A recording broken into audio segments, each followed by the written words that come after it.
Advice for newlyweds. So I am a newlywed myself. I got married on December 31st, 2020 to my wife, Jessica. She is wonderful.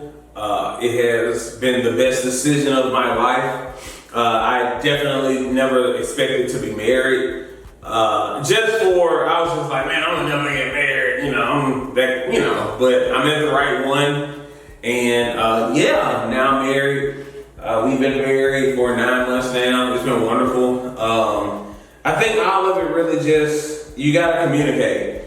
I grew up being given a lot of communication skills from my parents. And it was, especially my dad, which might be surprising to some people, like, oh, an old black man in the South knows how to communicate. And it's like, yeah, he did. And, using that in my relationship, we're saying, how do you feel about these things? How do you think about these things? Just really getting to know your partner. So, marriage has been great for me. I am definitely glad I waited until I was a little bit older. I would say, if you're 22 thinking about getting married, don't. Live life a little bit. You're going to change. And if you want to be with someone while you change, that's fine.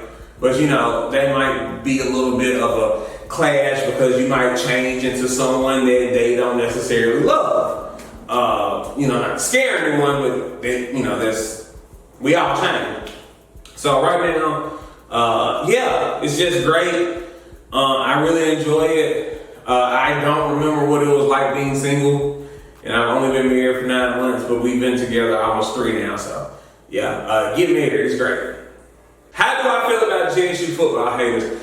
It is amazing to me all the attention JSU has garnered. And I understand Deion Sanders coming brings a certain look to the program. It puts a certain spotlight on the program. But the biggest thing I want people from outside of Jackson to remember is JSU has always been supported by the city. Even, during those Coach Bell days, during those, everybody called him old dude Bobby Rush. Even during those days, when they were winning 3 games, people still went to these games.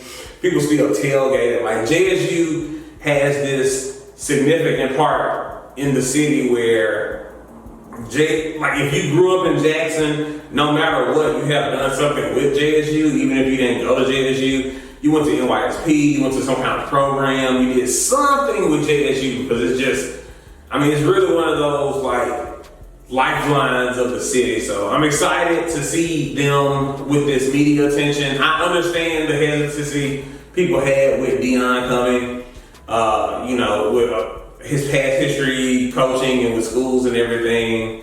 And I think this time he is really doing it for the kids there. I am old enough now to call college student kids, so I think he's really doing it for them there. And I think a lot of the people who are, every time it's a game, they're saying, hey, you better enjoy Deion while he's here. Like, yeah, we are. He's not going to stay here forever.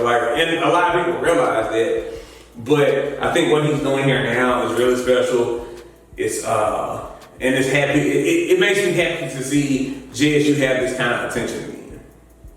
Are buffets safe again? So I'm gonna tell you the truth. I used to love Tokyo Tasty over there in North Jackson. RIP Tokyo Tasty. The pandemic took them out. They demolished the building. It's the new ceasefire place.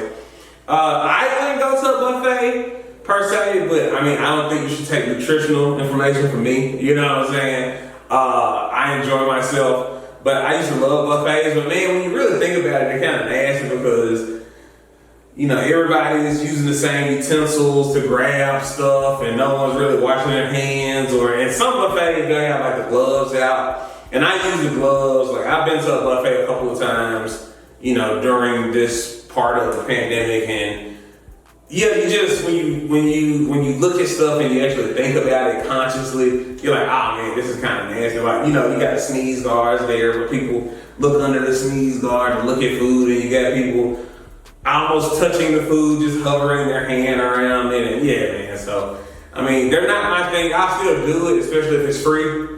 But yeah, are they safe? Probably not. Am I going to still eat at them? Yes. I eat at gas stations, So what are my thoughts on the Mississippi TANF welfare case that's in the news right now?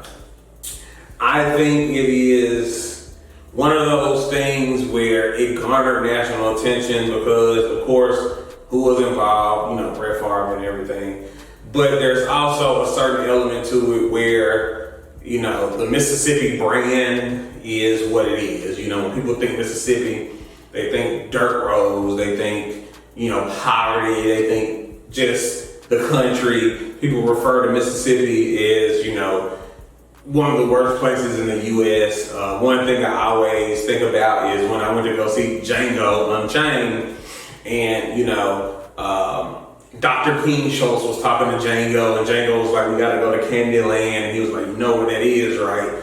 And then it pops up on the screen, and it's like this muddy saloon area, and you just see like slaves going through the muddy area with chains on their neck, and it's just a slow crawl of Mississippi across the screen. And I think once a lot of people here in leadership positions understand how that kind of image is accepted, because we haven't really done that much to fight that image, then this kind of thing, Mississippi wouldn't be thought of that kind of way. But yeah, because Mississippi is thought in that kind of way, and because Brett Favre is a very popular quarterback, he made plenty of money, it's a certain air of people appalled at it because, hey, when you hear TANF, this is welfare, you hear Mississippi, and then you hear Brett Favre taking welfare money. So it's automatically like, oh, you are taking from the poorest of the poor. And I mean, it's a shame.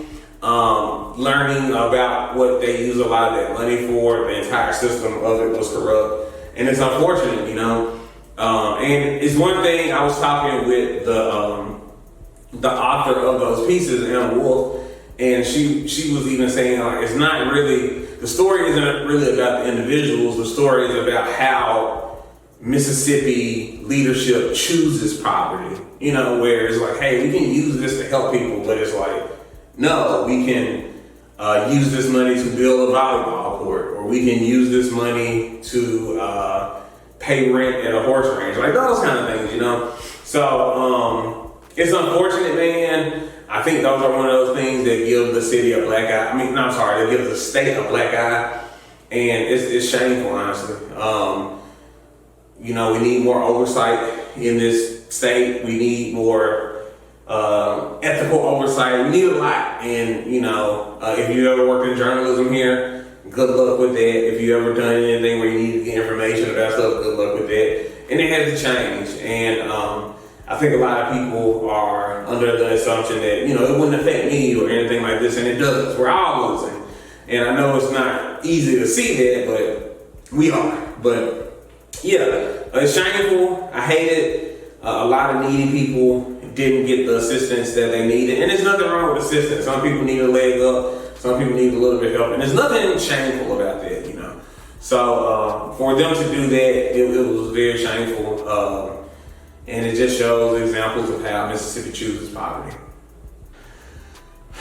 Other industries I think the state is right for. I think we need to learn how to leverage our immensely deep cultural benefits to America. Like we say, hey, we're we're the birthplace of America's music, and we have the Grammy Museum in Cleveland, and like that's kind of like it. Like we need to celebrate that more. Like we need multiple huge festivals here. We need a lot of tourism here. I know you got the coast and everything, but these other areas, because you'll go to Cleveland or you'll go to these small towns and you'll just find someone from, hey, I'm from Scotland and we love the blues and we decided to come to Mississippi. We need to cultivate those kind of things. And I think the ball is kind of rolling on that, and I'm happy for it, especially in a place like Jackson, where Jackson is one of those places where so much has happened in the city that it's kind of hard to fathom. But Jackson is a very historical place as far as the United States goes and internationally. Like there's so many things in Jackson, just weird little quirky things you would not know went on in Jackson or is going on in Jackson. So yeah, I really think we need to leverage that cultural significance that we bring to the country. My unpopular popular opinion is that pineapple belongs on pizza. It is excellent. Pineapple is a top tier fruit, a S tier fruit, if you will. It really goes well with the tangy tomato sauce, and yeah, pineapple belongs on pizza. Sorry.